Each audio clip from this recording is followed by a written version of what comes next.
കർണാടകയിലെ ഷിരൂരിൽ മണ്ണിടിച്ചിലിനെ തുടർന്ന് കാണാതായ അർജുനു വേണ്ടി തിരച്ചിൽ 9ാം ദിവസത്തിലേക്ക് കടന്നിരിക്കുകയാണ്. കരയിലെ തിരച്ചിൽ ഏകദേശം അവസാനിച്ചിരിക്കുന്ന സാഹചര്യത്തിൽ ഗംഗാവാലി നദി കേന്ദ്രീകരിച്ചാണ് ഇന്നും പ്രധാനമായും തിരച്ചിൽ നടക്കുന്നത്. നദിയിലെ തിരച്ചിലിനായി ബൂം എക്സാവേറ്റർ ഷിരൂരിൽ എത്തിയിട്ടുണ്ട്.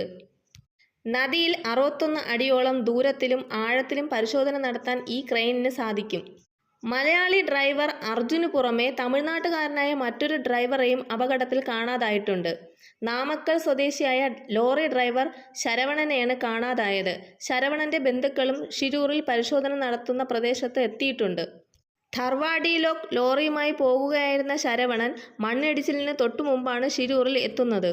വാഹനം നിർത്തി ചായ കുടിക്കാൻ ഇറങ്ങിയപ്പോഴാണ് ശരവണനും അപകടത്തിൽപ്പെട്ടതെന്നാണ് സൂചന. മണ്ണിടിച്ചിലുണ്ടായ ദിവസം രാവിലെ ശരവണൻ വീട്ടിലേക്ക് വിളിച്ചെന്നാണ് ബന്ധുക്കൾ പറയുന്നത്. ചായ കുടിക്കാനായി ഷിരൂരിൽ ലോറി നിർത്തി ഇറങ്ങിയിരുന്നു എന്നാണ് ശരവണൻ പറഞ്ഞത്. പിന്നീട് 1 മണിക്കൂറിന് ശേഷം ബന്ധുക്കൾ തിരികെ വിളിച്ചെങ്കിലും ഫോൺ കിട്ടിയില്ല. മലയടിഞ്ഞ വിവരം ബന്ധുക്കൾ അറിയുന്നത് വാർത്തകളിലൂടെയാണ്. ഇതേ തുടർന്ന് ബന്ധുക്കൾ ഷിരൂരിലേക്ക് എത്തുകയായിരുന്നു. പോലീസിലും ആശുപത്രിയിലും മറ്റും ശരവണന് വേണ്ടിയുള്ള അന്വേഷണം നടത്തിയെങ്കിലും ഇതുവരെ ഒരു വിവരം ലഭിച്ചിട്ടില്ലെന്നും ബന്ധുക്കൾ വ്യക്തമാക്കുന്നു. മണ്ണിടിച്ചിലിനെ തുടർന്ന് ആകെ കാണാതായത് 10 പേരെയാണെന്നും അതിൽ 7 പേരുടെ മൃതദേഹങ്ങൾ ഇതുവരെ കണ്ടെത്താൻ